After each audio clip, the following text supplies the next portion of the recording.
Em um país sério, considero eu, um devedor, ou um grande devedor, nem sequer votaria uma medida dessa sendo parlamentar. No Brasil, nós acabamos de ver, e recém foi aprovado, um parlamentar que é grande devedor, deve 67 milhões de reais, ter sido designado, é da base do governo, do partido do governo, ter sido designado para ser o relator da MP 766. O relator da MP 766, que acabou de ser aprovado aqui no mesmo horário, ele deve mais de 67 milhões de reais à União. É um grande devedor. E ele não só votou, como ele foi o relator. Só lembrado para... Quem é o relator mesmo? É o Newton Cardoso, de Minas Gerais. Newton Cardoso, de Minas Gerais. Deve 67 milhões e foi o relator da medida que deu anistia, é isso? Exatamente, presidente Paim. Aí também não dá. Presidente, mas para acrescentar mais, ele votou no golpe, viu? Só para complementar, da onde originou tudo isso. 766. Do Refis é 766. 766. Acabou de ser aprovada, o relatório acabou de ser aprovado aqui na comissão mista.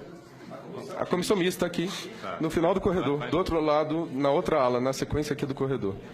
Acabou de ser aprovado. O relator é o sonegador. É um grande devedor. Inclusive, os dados que eu estou trazendo, senadores, eles foram publicados, eles foram tornados públicos na segunda-feira da semana passada, na Folha de São Paulo.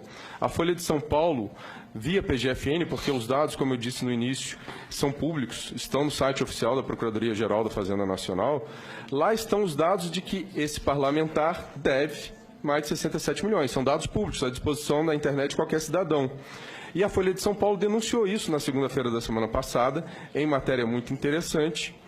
Mesmo assim, o governo anuiu que ele continuasse como relator e tem toda uma situação por trás, nos bastidores, de permitir que um programa de parcelamento, que inicialmente não deveria nem existir, porque prestigia o mal pagador em detrimento do bom pagador, o trabalhador, por exemplo, ele não tem nem como não pagar, ele já é descontado na fonte, já tem descontado na fonte seu imposto sobre a renda.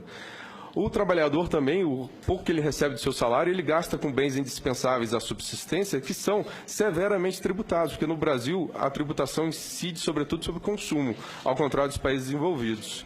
Então aqui o trabalhador, o assalariado, ele já é bem penalizado no dia a dia. Então, esse pequenino não tem nem como parcelar, porque ele não tem nem como dever. O grande, ele deve, ele se vale do parcelamento, e o governo enviou a SMP 766 com esses parcelamentos já com vantagens. Não fossem essas vantagens suficientes, é designado o relator um grande devedor, e esse grande devedor, o que acaba de apresentar no seu relatório que foi aprovado por unanimidade? Descontos de 99% dos juros, multas, encargos, etc. Ou seja, um grande devedor acabou de apresentar um relatório para anistiar as suas próprias dívidas em multas, juros, encargos. Ou seja, 99%? 99% ele acabou de se autoconceder, aprovado por unanimidade na comissão. E mais um detalhe, o parecer não estava nem publicado no site ainda aqui do Congresso.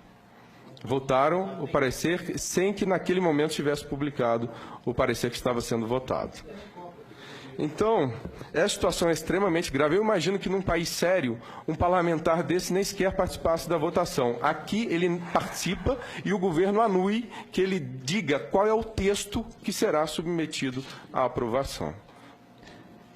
Nós precisamos levantar quais são os senadores que têm dívidas pendentes, não é? Exatamente. Nessa reportagem, senador, publicado na Folha semana passada, na segunda-feira, se me permite, existe um levantamento dizendo que são 3 bilhões de reais apenas de dívidas de parlamentares aqui. Apenas deputados federais e senadores devem um total de 3 bilhões. Os parlamentares, fora o grande capital que eles representam.